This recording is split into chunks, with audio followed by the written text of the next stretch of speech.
be intentional about getting to know your people. Be a little bit vulnerable for allowing them to get to know you. Saying that, hey, really success, a lot of it really just comes by overcoming a lot of challenges, right? Yes, You can't be absolutely. successful without a challenge. And so you need these challenges and obstacles to be successful. I don't have all the answers like I did at the pandemic, but even though I don't have all the answers, I'm confident we're going to get through this, right?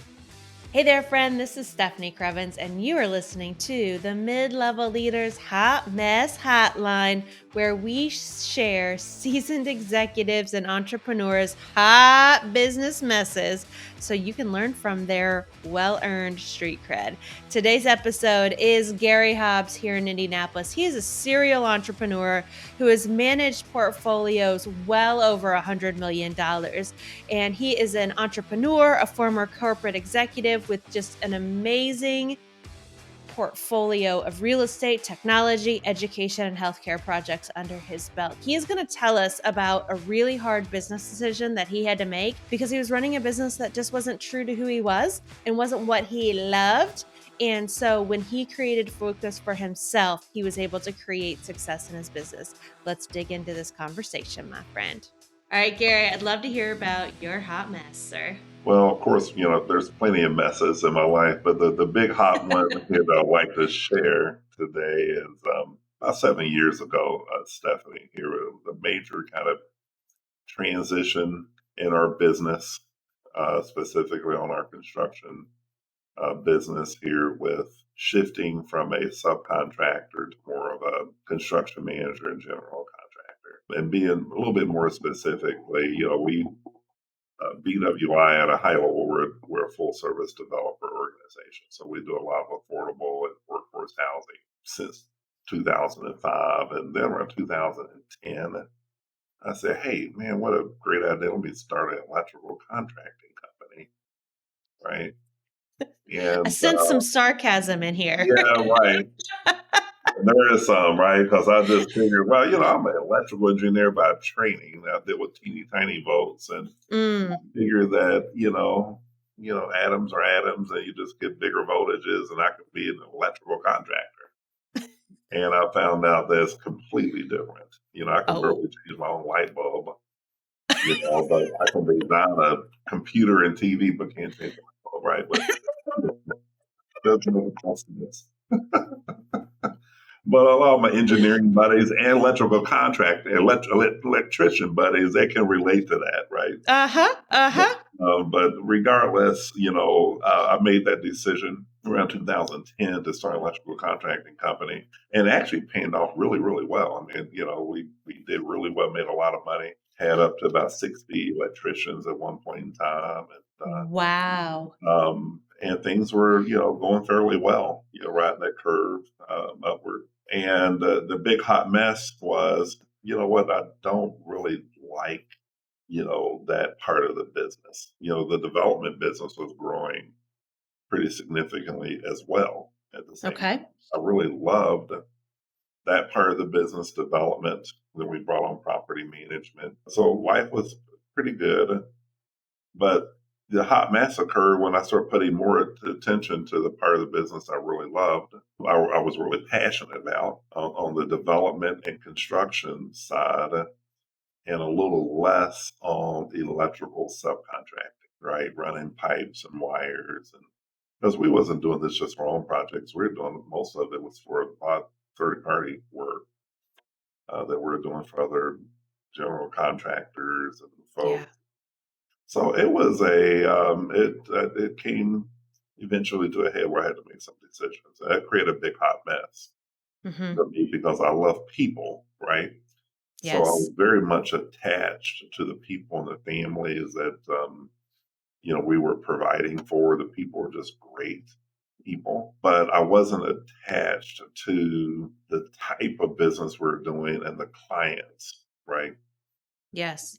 And so that was the challenge. That was the big mess in terms of how to unwind and try to manage that transition from an electrical contractor to more of a project management services kind of a company, and transitioning some people into the new entity and then transition and found homes for the other people.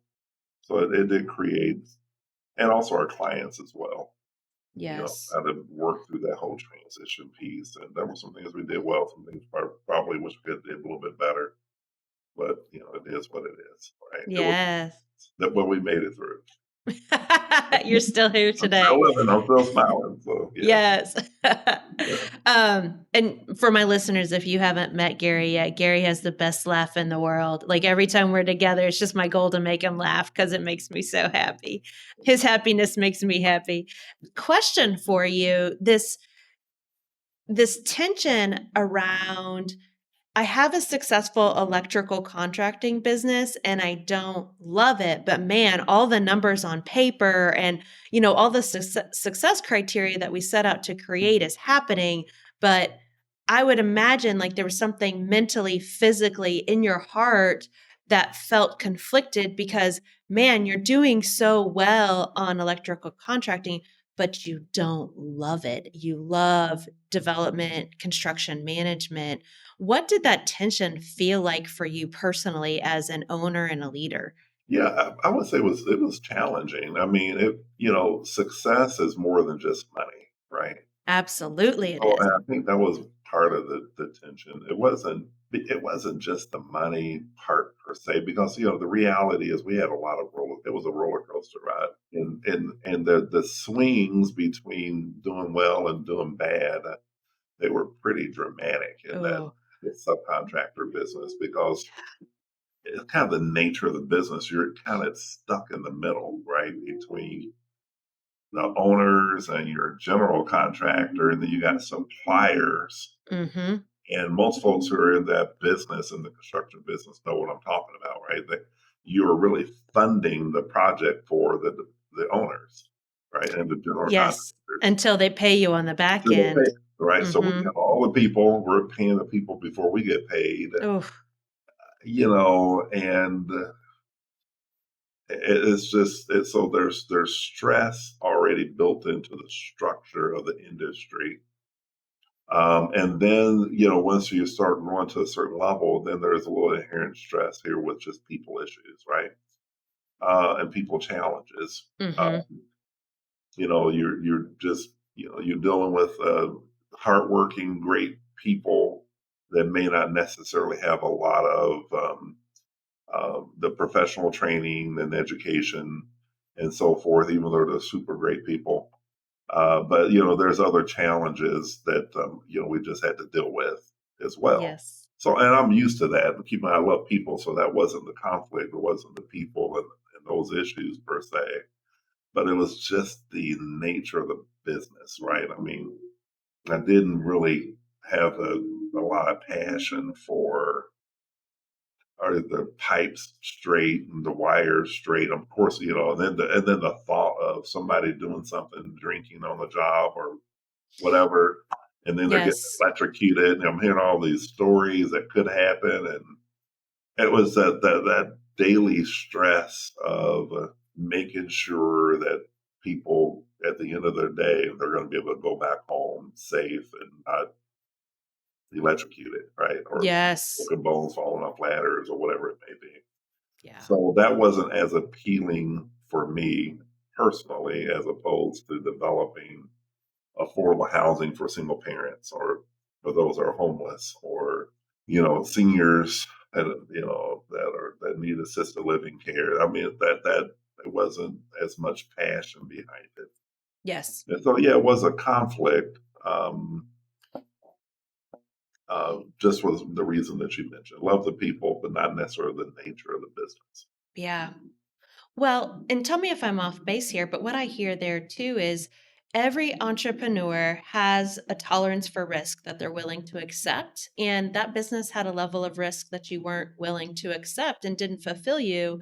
And not that there's anything wrong with it. There are, like you said, like your people transition into other parts of your business. They probably went to other businesses. Like we all have a tolerance, and that just wasn't a place you were willing to go. Plus obviously your passion wasn't in it, and so if the risk is too high, the passion isn't there, and that you're funding other people's businesses before you could fund your own, None of that sounds fun.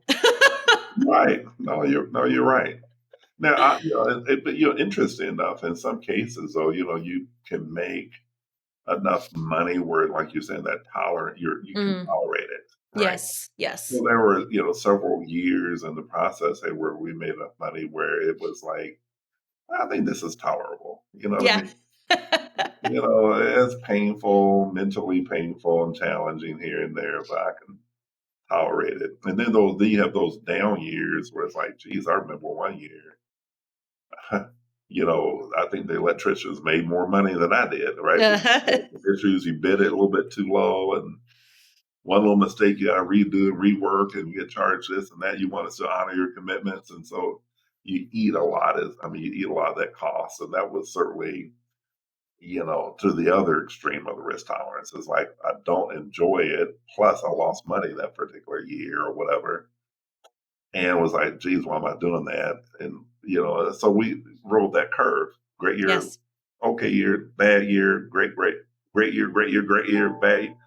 So that whole kind of roller coaster ride, it finally led it to a point where, look, I don't want to continue doing that. Let me figure out the best way to transition beyond, be a little bit more strategic, be a little bit more focused, really, for me. Mm, A little bit more attention and focus in those areas where the strong passion is and where the business really needed me to be more at. mm-hmm.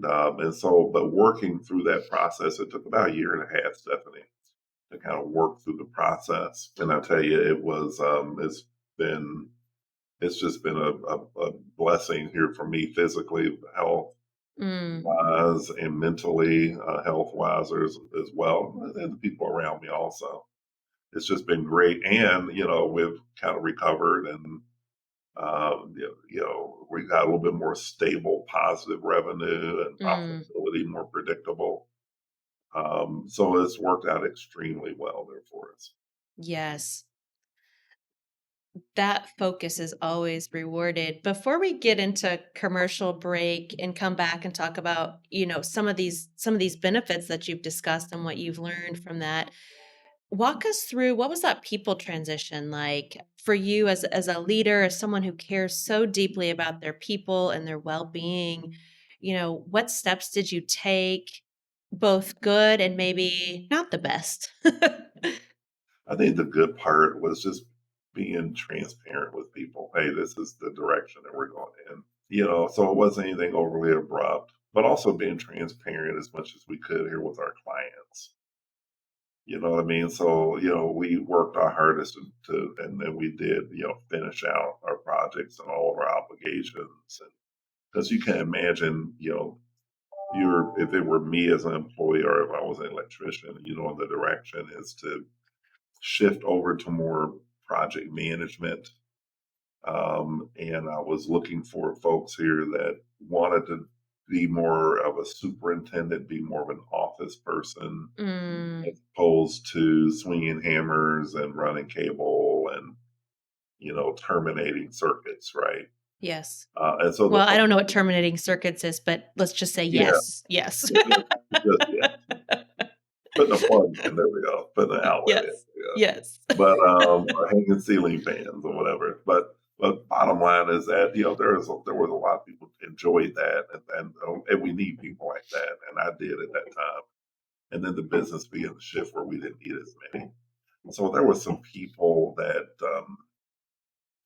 took upon themselves to leave. I had a few cases here where we had to terminate people. Those were probably the hardest. Mm. Also, the majority of the people, though, fit in this bucket here where we were able to partner and work with another electrical firm. Oh, We awesome. were able to kind of give them work from our projects, and then they could also take a big chunk of our people. That was one of the things that worked out really, really well. And we've been able to kind of feed that other company more work as a result of them taking care of our people. So that it just so happened that worked out really, really well in this particular case. But Yeah. uh, That's an amazing win-win-win. How long had you been in relationship with that other firm before you needed to help your existing people transition over? maybe couple of years or so. Okay. All right. Yeah.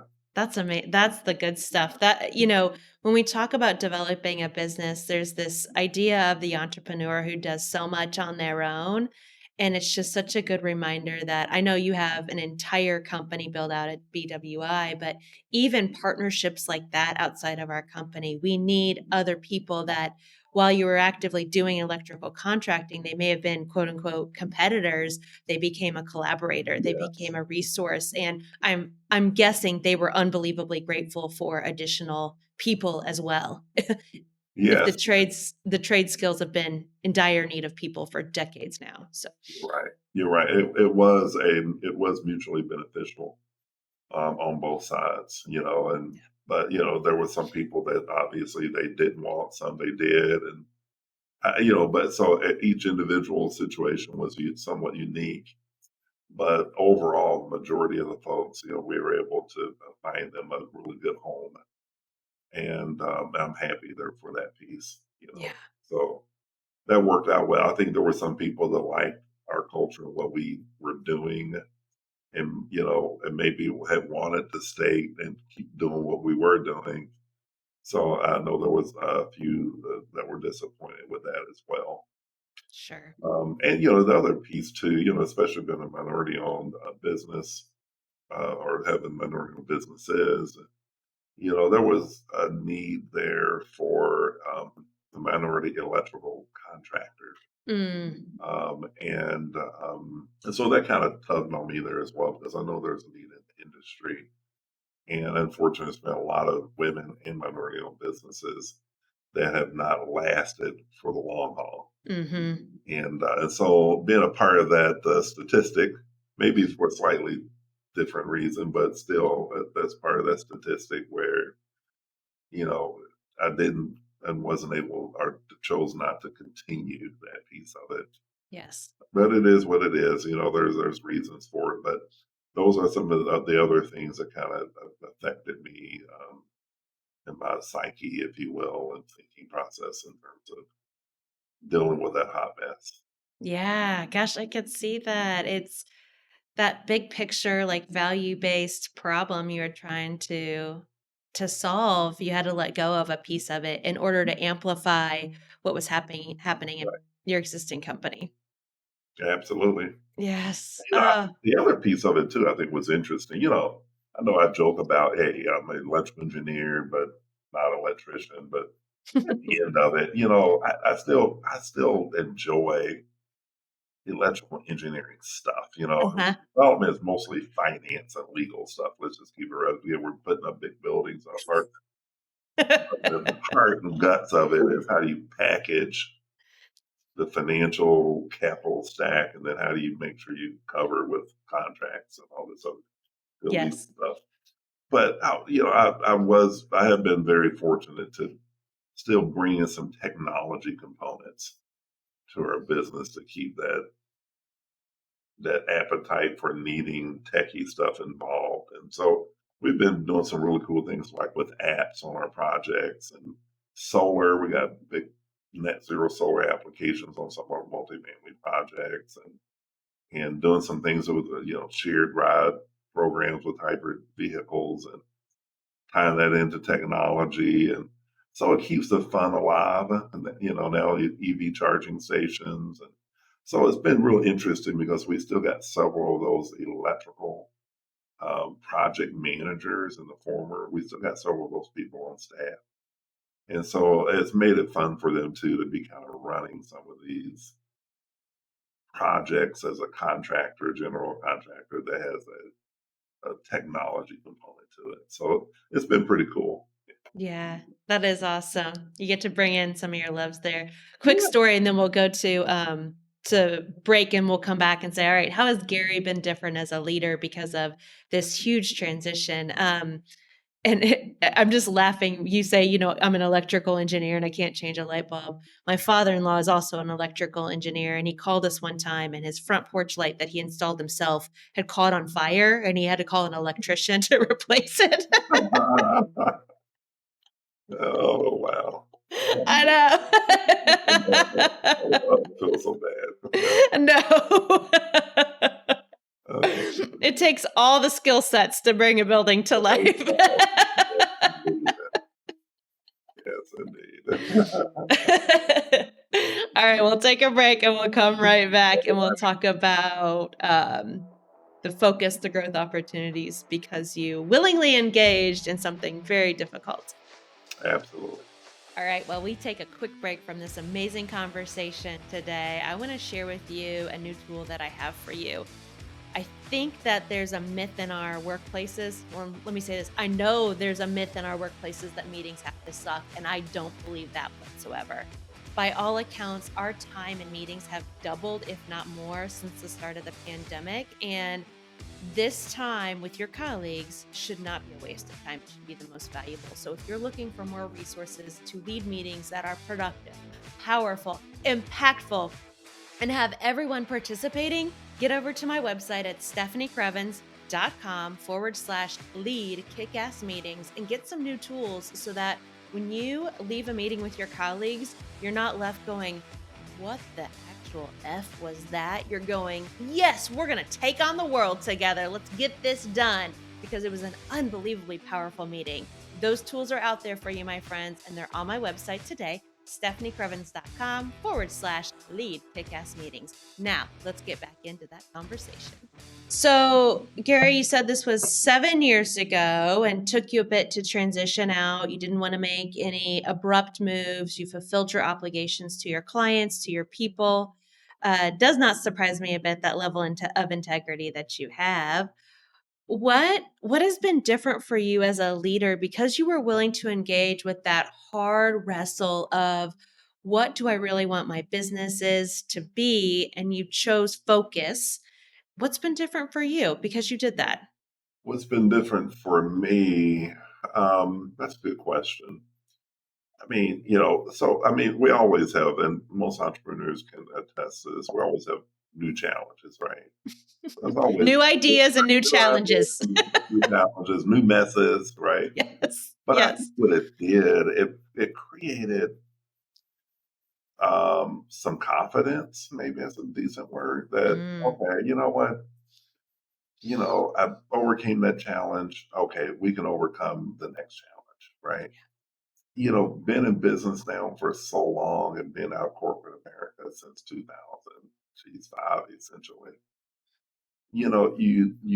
The more experience you get, it just lets you know if you can overcome stuff. You're kind of riding this wave of a little bit of faith in the economy to some degree. And when the whole thing, the debacle around 2007 and 8 happened, mm, we're on the financial brink of disaster across the entire country. You just know that you can get through. If you can get through that, okay, now we get through this, and we get through this challenge, and so there's been so many of those where every one of those, and the big hot mess specifically that we're talking about, it let me know that okay, look, I can deal with people issues. If I ever deal with it again, I can deal with it again. Don't yes. like it? No, I probably don't. But I was, remember, I forgot who it came from, but somebody was saying that, hey, really success, a lot of it really just comes by overcoming a lot of challenges, right? Yes, You can't be absolutely. successful without a challenge. And so you need these challenges, obstacles to be successful. And so I'm grateful for that. I think also, from just a pure humbleness and humility standpoint, it also let me know, and even today, that, geez, I mean, it just takes one or two issues, super big messes, and you could be out of business, right? Yes. So it's not an arrogance that you can never ever fail. There's a confidence, not arrogance. But Mm-hmm. there's also some humility there that says, geez, you're not so high and mighty where, stuff can't happen and multiple issues, people, lawsuits, whatever it may be. And you could be out of business just like that. Yes. So I think keeping that balance, Stephanie, is just really, really critical. And so a lot of learnings through that mess and others that of keeping somewhat centered and balanced and grateful, right? Centered and balanced and grateful. I want some more of that too.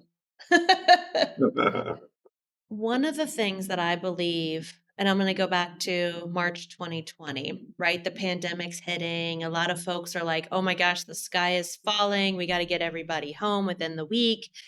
And I don't want to downplay that situation, but one of the things I observed from my more tenured leaders that I worked with, my more tenured CEOs like you and other older Gen Xers, younger baby boomers, they were like, this too shall pass. Like, we don't have to be chicken little with our heads cut off or the sky is falling. We have to just make the best decision in the moment was my perception of how a lot of more seasoned leaders approached those initial months of the pandemic because they've been through those waves. Does any of that resonate with you? Did you feel like you had an internal strength or confidence or resilience that seemed to be a bit different than other folks at the same time?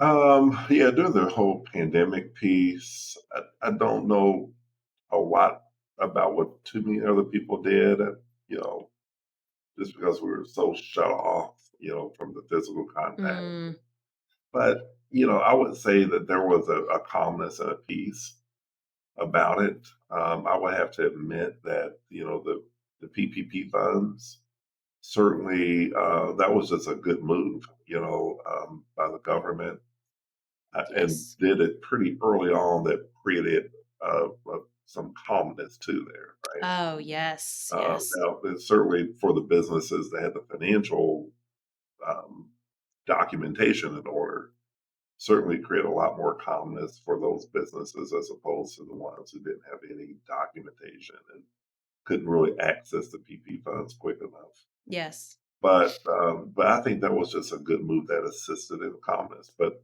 I think for me, just being a Christian as well, Hmm. it just you just learn about for me and just to put my trust in Him versus put my trust in people and clients and what they do or don't do or don't pay or whatever. Yes. That's just for me. I just got to keep that. It helps me keep the right perspective on things as well. That So makes yeah, it sense. was going to pass, and it has passed. Now we got a different challenge with inflation and interest rate rising, and it's like I said before. It seems like there's this new challenges, and new messes that we deal with, and we're going to overcome each and every one of them. Yes, yes, agreed. And I have a friend who consults and coaches with a bunch of CIOs, and we were talking, and he said, the pandemic created pressures and adoption rates in IT that we've never seen before. A lot of IT teams are seen as really the redheaded stepchildren of their organizations, and now they're not. That's evolved. But what CIOs moving forward, and I think this applies to all leaders, is every year there's something that's going to disrupt our business plans or our people plans or our financial plans. And it could be a pandemic, it could be inflation, it could be a recession that they're saying is here, is not here, is here, is not here. There is always something big picture and like in the weeds that could change what we hope to accomplish. I don't know any plan that's ever gone according to plan. And as you reference, like every successful leader just knows how to get past the challenges. You're right. You're absolutely right. Not easy, right? No, But, no, no, no. you learn how to get past it. And it helps to have a really good, strong team, whether it's Yes. one person or I think our executive team right now is about 5 people, and so it helps to have a really good, strong team.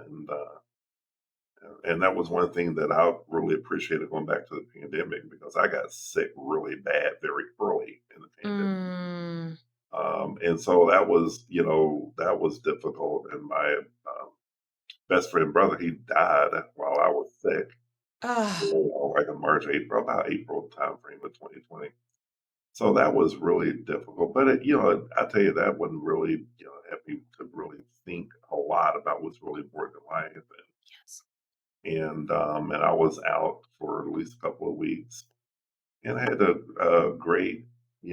team really, that kept things kind of going and running well, handling the business and the communication with various folks. I mean, so I was certainly very, very appreciative of that and still am. Yeah. I'm So sorry to part hear of it, about your yeah, friend. yeah, it was sad, still very Yeah. sad. Yeah. Mm. But there was other folks that had it that fortunately didn't pass either. So I'm grateful for the ones who made it through. Yes. But yeah, it's still hurtful and painful for the ones that were close that didn't make it. Yeah. And fortunately, unfortunately, that's the gift of perspective. That's true. That is That true. another challenging emotional time like that brings to us to remind us of like what is really, really, It's really really, important. truly important. Yeah. Yeah, Mm. Oh my gosh. Thank you for this conversation, this heartfelt conversation. I'm going to let you get back to changing your part of the world here in a little bit. One last question. What do you wish, managers, directors would do maybe differently or would just do based on your experience? What do you wish they would take away from our conversation today? I mean, Stephanie, for me, being a manager of people for a long time, right? So, I think probably at least probably 30 years or 28 to 30 years of managing people. I would say one of the biggest takeaways here is, working your hardest to be really empathetic with them. You really is so important to understand people. I mean, I'm really bad at names, Stephanie, but I tell you what, I'm trying my best to at least try to remember first I'll try to remember the names of my employees. People that work for me know I call them different names. So they will all have a name. It may not be their real name, somebody else's name.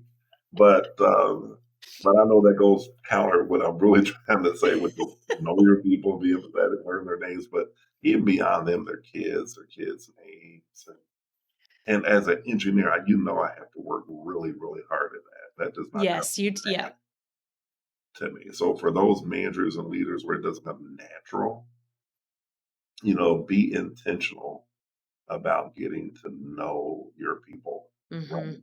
Be a little bit vulnerable for allowing them to get to know you, right? And some of your challenges and Yes. so forth. Because the term that I'm learning here from a lot of young people is just being real, Mm. and being real and being authentic means, hey, look, I got feelings, I'm nervous. I don't have all the answers like I did in the pandemic, but even though I don't have all the answers, I'm confident we're going to get through this, right? But that's all part of that being real, getting to know the people, not you're way up here and they're way down there, not about how much money you make. Those it's not the role that you play. We all have different roles in the business. But I think, trying to be humble as a leader, be empathetic as a leader, being confident also as a leader. Mhm. If people can walk away knowing that, and like you said before, this too shall pass, right? And also knowing that, hey, look, especially with those who are thinking about this entrepreneurial space too, it's very rewarding and it's also very taxing. It Yes. can be very taxing on people. So not everybody is wired to be an entrepreneur. So don't do it just because of the money. You got to do it here with an understanding of the commitment to the people, Mhm. your impact to the economy. Mhm. You got to understand and embrace this kind of macroeconomic and microeconomic impact that you as a business will have on the economy and be willing to embrace that. Great Um, point. Mhm. yeah, exactly. And deal with the ups and the downs and so forth. Those are the major takeaways. Yeah. I love so many good lessons. There is definitely a weight that comes with being an entrepreneur that is different than being an employee of, even if you're top level leadership, it is different. And that's unfortunately, why the rates of depression and anxiety for entrepreneurs are so high. And we need better coping mechanisms for that weight that comes with it. Yeah, So, I agree. yeah. Mm. Well, thank you so much. I just loved our conversation. Yeah, same here, Stephanie. All right. My friend, trust me when I say that Gary's care for people and level of empathy is one of the highest that I've ever met. I've had the good fortune of interacting with him in real life, IRL as the kids say, and you can feel his warmth, his genuineness, his generosity, his empathy that he has for other people. So when he says, learn to be empathetic for other folks, he's the real deal. He's walking the talk on that. Trust me, he is an amazing role model to learn from in so many areas of business and life and leadership. I want to share with you my top takeaways from our conversation. That 20% of the content that's going to have 80% of the impact as I walk away from this conversation. And wherever you're watching or listening in, I'd love to hear yours too, because we can learn from you as well and learn from your experiences. So I was just taking all these notes. If you watch me on video, you can see me jotting these down. I think this is a theme that's coming up more and more and more. And as he talked about the success of his electrical contracting business, he said, success doesn't necessarily mean money, right? Money doesn't equal success. And he wanted to love what he did. And so he had to make sure that he doubled down on his own definition of success, which wasn't just the money. And so I think that's a powerful lesson for all of us. And then, when I asked him, how did you transition people? And his number one response, which has come up time and time again on this podcast, is transparency with his employees, with his clients, and ultimately with that partner that he was able to develop that partnership with, so that the great people on his team, those electricians that weren't suited for where his existing business was headed, could go and transition into that other company to continue doing what they love. And that notion that sometimes our competitors are our collaborators and our collaborators are our competitors, that is real business every single day. I don't personally believe that I have competitors, or that Stephanie Crevens and Company really has competitors. We have collaborators. We have people that we work with sometimes. We have people that we don't work with any of the time. But to be in competition with a similarly situated business is not worth the brain space. Everyone can be a collaborator, because you never know what your business is going to bring you and what problems you need help solving. I loved his connection between, working to be centered, balanced, grateful, humble, and confident. If you'll listen to what he said toward the end of our conversation, this is one of the top influence skills that I teach my leaders. Every single time I teach about influence seems like a hard skill to learn. There's some very practical and tangible things you can do to increase the level of influence that you have with those around you. And you heard it directly from Gary today. And it is communicate that you don't have all the answers. You don't know how to figure it out right now, but I am confident that we will figure it out together. That messaging will bring your team together like no other. It will engender trust to you in your leadership role like no other messaging that I've ever experienced. So you can flip it if you want. You can say, hey friends, I'm confident we're going to figure this out together. Right now, I don't know exactly how we're going to do that. Right now, I don't exactly know all of the answers or detailed plans. And I am confident we will figure it out together. Sandwich that messaging with the I don't know part. You are both humble, not both. You are humble, confident, and vulnerable, which is exactly what we want to see from our leaders. All right, my friend, now it's time to get to the impactful work. Take these lessons from Gary and I's conversation, put them into practice, go out there, do amazing things, shake up your part of the world, and I'll see you next time.